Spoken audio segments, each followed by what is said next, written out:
შეგვიძლია იმართება, როდესაც ვინმეს შემოხაზავ პირველად რაღაც ჩიტავები ხომამდე. უფრო მეტიც უწინ წავედით, ალბათ მომავალში როგორი ქალების მოხსნის საწინდარი. თუ ოდესმე დაუშვებთ, ძალიან ძნელია განსაკუთრებით მასწავლებლობაში.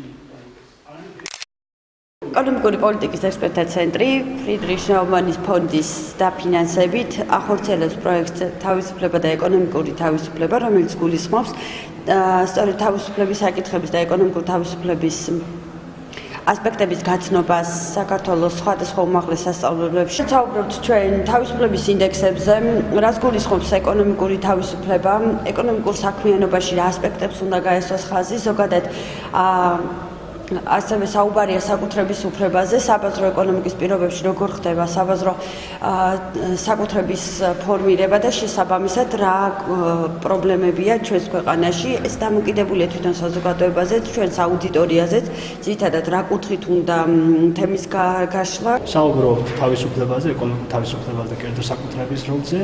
შესაბამისად, აღნიშნული ლექციათა კურსის მიზანი არის სტუდენტებს გაუღრმავოთ ცოდნა თავისუფლების, ეკონომიკური თავისუფლების მიმართულებით, რომელიც სასაკვირველია გამოადგებათ იქიდან გამომდინარე, საბაზრო ეკონომიკის მთავარი ესე ვთქვათ პრინციპი და საწინდარი არის ეკონომიკური თავისუფლება და თავისუფლება ზოგადად ბაზრებს.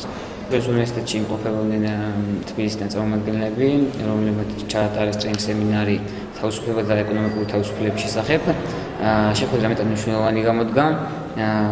შეხვედრას ძირითადად ეწევოდნენ ეკონომიკის დარგის წარმომადგენელი სტუდენტები, ასევე სხვადასხვა სპეციალობებისა, თუმცა ჩემთვის უშუალოდ იმ მხრივ იყო შეხვედრა ყველაზე გამორჩეული და მნიშვნელოვანი, რომ შევიძინე ძალიან ბევრი უშუალოდ მე გახლავართ ტურიზმის სპეციალობისა და ამ მიმართულებითაც გავიღმავით ცოდნა.